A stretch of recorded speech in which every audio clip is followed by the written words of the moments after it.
rompiendo la siesta, hoy un desafío verdaderamente importante. Vamos a recorrer con lluvia, truenos, sin luz, el cementerio de la Recoleta, el épico cementerio de la Recoleta. ¿Vos te animás a acompañarnos?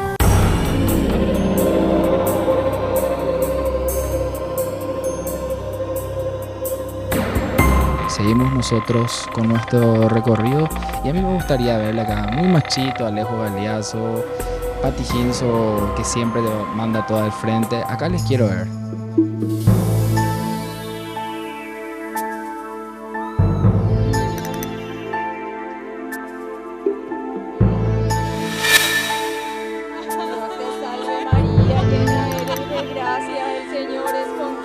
Hay muchos ruidos bastante particulares, como si fuera gente que está llorando, algunos gritos.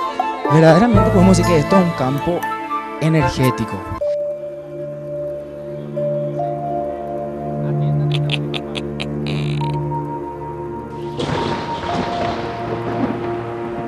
Para Rompiendo la Siesta es momento de empezar a revisar qué hay dentro de los panteones a esta hora de la noche. Vení, acompáñame.